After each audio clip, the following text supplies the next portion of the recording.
पापा जो थे हमारे बहुत ही हंसमुख स्वभाव के थे, और अभी भी आप अगर उनकी तस्वीर की ओर देखें तो आपको ऐसा लगेगा कि आपकी तरफ ही देखकर हंस रहे हैं। और जो उन्होंने अपने रिलेशन भी बनाए थे, ऐसे ऐसे लोगों का आना हुआ पापा के लिए कि हम सोच भी नहीं सकते थे कि अच्छा इनको भी जानते थे, अच्छा ये भी आए थे। पापा हमारे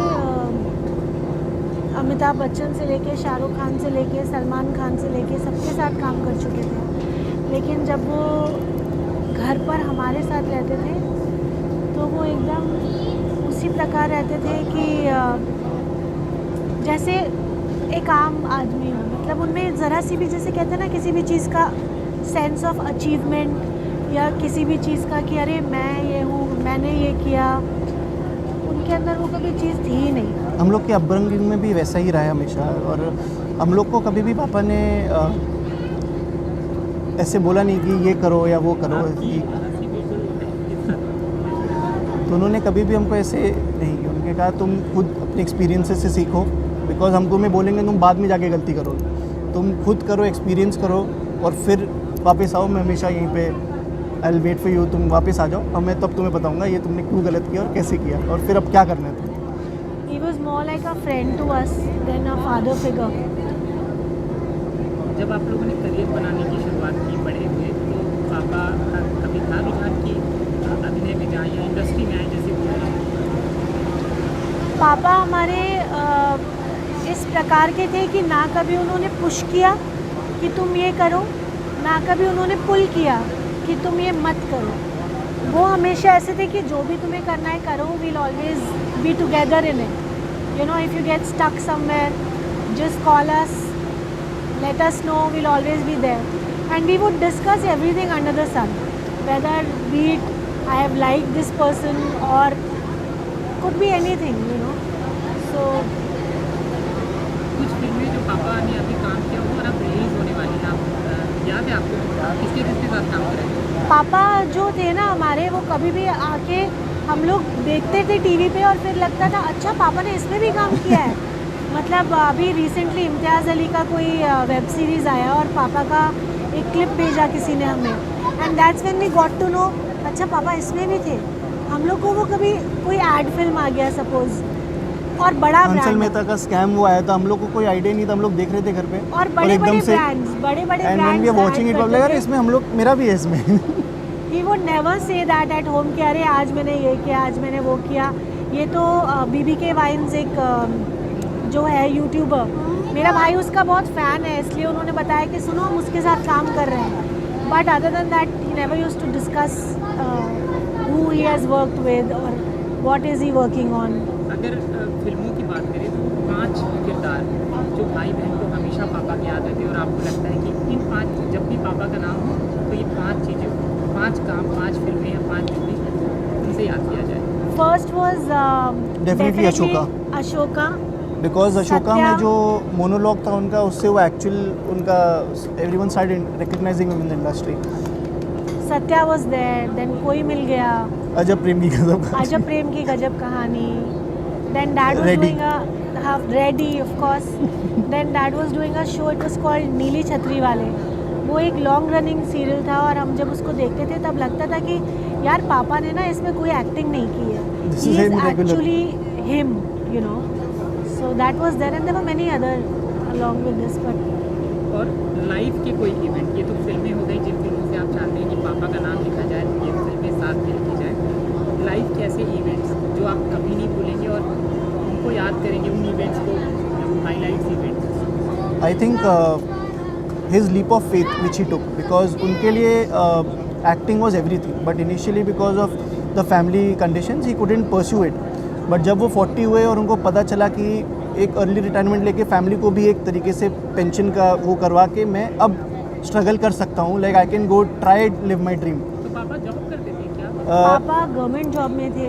गवर्नमेंट जॉब में थे। पापा की आदत थी, used to always keep everyone else ahead of him कि नहीं पहले इसका हो जाए उसके बाद, और वो बहुत साइलेंटली करते थे। मतलब वो जताने वाला उनका नहीं था कि सुनो मैं तुम्हारे लिए ये कर रहा हूँ, वो कभी नहीं करते थे। तो डैड ने अर्ली रिटायरमेंट लिया ही स्टार्टेड कौन से गेटिंग डिपार्टमेंट में थे? He was in registrar forms of society, है ना अशोक?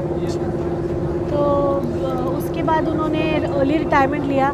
वंस ही सिक्योर्ड कि भाई बेटियों की शादी जितना पैसा हो गया है, घर खरीदने जितना पैसा हो गया है, दैट्स व्हेन ही सेड कि now I am secured and I can pursue my dream. और अनूप जलोटा, अनूप अंकल पापा के फ्रेंड, उन्होंने उनको बहुत सपोर्ट किया।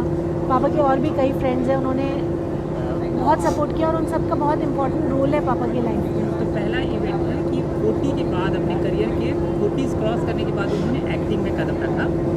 मुझे एक्टिंग तो वो शुरू से करते थे, वो बचपन से एक्टिंग करते थे, लखनऊ लेकिन में बहुत 40 के theatre बाद किया। Professionally shifted to Bombay to make it big. तो अनूप अंकल से मैंने देखा कि जैसे आप उनको देखते हैं तो उनसे आप गले लग के एकदम रो पड़ी बहुत ज़्यादा। वो लखनऊ से उनके दोस्त हैं। अनूप अंकल और पापा 3rd स्टैंडर्ड से साथ हैं और अनूप अंकल चाहे जिस भी ऊंचाई पे हो और पापा का चाहे जो भी शुरुआती दौर हो, लेकिन उनका हमेशा दोस्ती घनिष्ठता वैसे ही रही है। मुझे आज भी याद है कि अनूप अंकल हमारे घर पे आते थे लखनऊ में, चारबाग वाले घर में, और चलते चलते दादी उनसे कहती थी अनूप जरा एक भजन तो सुना दो।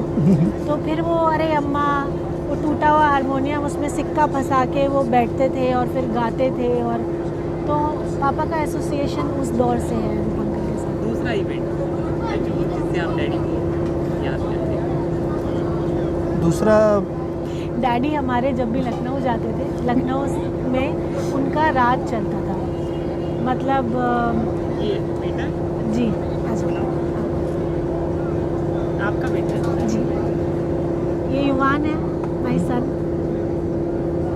हाँ, आप लखनऊ जाते थे डैडी के। तो पापा जो हमारे लखनऊ जाते थे तो लखनऊ में उनका पूरा राज चलता था। जलेबी वाले से कहते थे सुनो तुम्हें जलेबी बनानी नहीं आती, तुम्हें पता है इतनी मोटी जलेबियाँ बनाई जाती हैं, तुम कुछ नहीं लाओ आता। बनाती। बैठ के वहाँ जलेबी बना रहे हैं। पान वाले से कहते थे क्या बेकार वाहियात पान बनाया है, लाओ हम पान लाओ हम बनाते। पान बनाते हैं।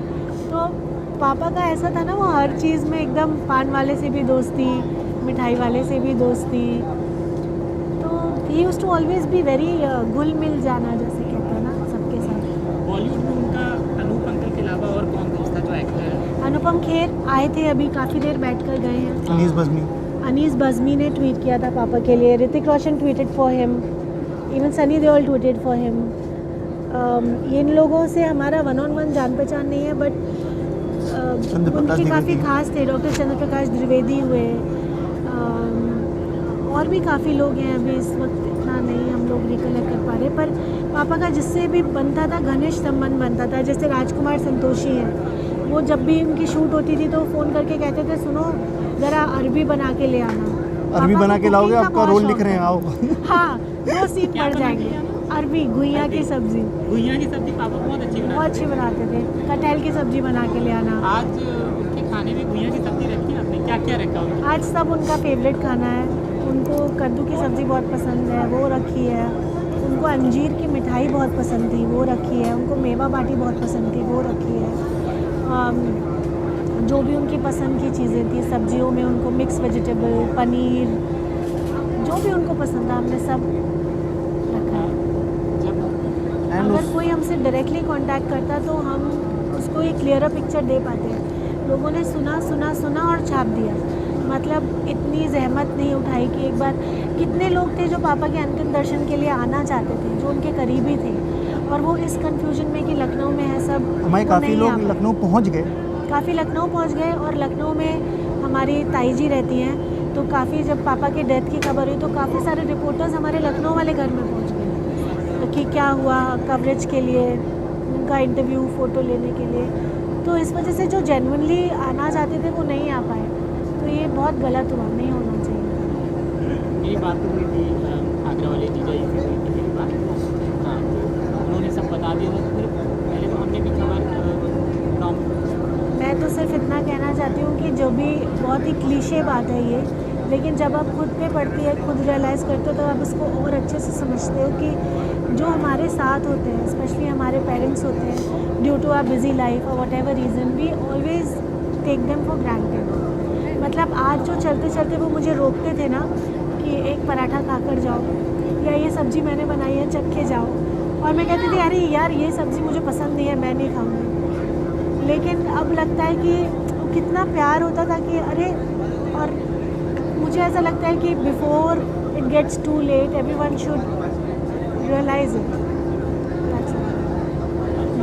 कई बार ऐसा होता है कि लोग मैं वो हॉस्पिटलाइज थे, he was on ventilator and the moment he started getting his senses back, वो मुझे पूछते थे मुझे घर जाना है, मुझे घर जाना है, और मुझे कहते थे तुम गाड़ी लाई हो, हमें घर जाना है। तो मैंने बोला पापा आपको, आप वेंटिलेटर पे हो, आपके मुंह में मास्क लगा हुआ है, आप घर नहीं जा सकते। इससे पूछते हैं तुम स्कूटर लाए हो, तुम स्कूटर पे ले चलो, मतलब हाँ थोड़ा जो- घुमा लाओ, बोर हो रहे हैं घुमा हम। लाओ, हम बोर हो रहे हैं यहाँ पे, मतलब ही कुड हार्डली बेयरली टॉक, और उनको बस जाना था कि मुझे यहाँ से ले चलो, मुझे यहाँ से ले चलो। और इतने मतलब जो बड़े से बड़े डॉक्टर्स आए थे उनको देखने के लिए सब खड़े हुए थे। ये बात तो मैं ज़रूर कहना चाहूँगी, कहते हैं ये सब ना पैसे बनाना चाहते हैं, इसलिए मुझे यहाँ पे रखा हुआ है। और imagine top doctors of India, they were standing on his head, pulmonologist, cardiologist, nephrologist, ICU doctor, और ऐसे बोल नहीं पा रहे थे, फिर भी ऐसे इशारे से कहते हैं आप लोग सब पैसा बनाना चाहते हो, इसलिए मुझे यहाँ पे रोका हुआ है। मुझे जाने दो, मुझे आई विल गो जाने ऑन माई दो। Own risk. I will go on my own risk. तो उन्होंने बोला पहले चल के दिखा दो थोड़ा अपने रिस्क पे, उसके बाद हम आपको घर भेजेंगे। ओके, टोटल कितने दिन तक हॉस्पिटल में भर्ती थे? 12 दिन। 12 दिन। कोकिला बन गई। तो 22 तारीख को वो एडमिट हुए थे, उनको इन्फेक्शन हो गया था, चेस्ट इन्फेक्शन, तो उनको ब्रीदिंग में इशू रहा था एंड वो क्रॉनिक एस्थमेटिक है, तो उसकी वजह से उनका सैचुरेशन लेवल्स ड्रॉप हो रहे थे। और 22 को एडमिट हुआ था नॉर्मल वार्ड में। 23 को 4 बजे के करीब उनको फर्स्ट अटैक आया, तो फिर वो आईसीयू में तब से थे एंड फिर 4 को सेकंड आ गया सुबह। फोर्थ को मॉर्निंग में 4 बजे। 4 बजे। तो 12 घंटे के बाद सीधा शाम को पहले 3rd को आया था। नहीं 3rd शाम नहीं को आया था। 23rd को आया था। 23rd को आया था शाम को, और फिर फिर एडमिट थे वो, और फिर आईसीयू में ही थे, और फिर 4 को उनको सेकंड आया। आप क्या करते हो? अभी तो फ़िलहाल मैं इनका ही ध्यान रख रही हूँ, but otherwise I have produced a couple of things and I was an actor primarily.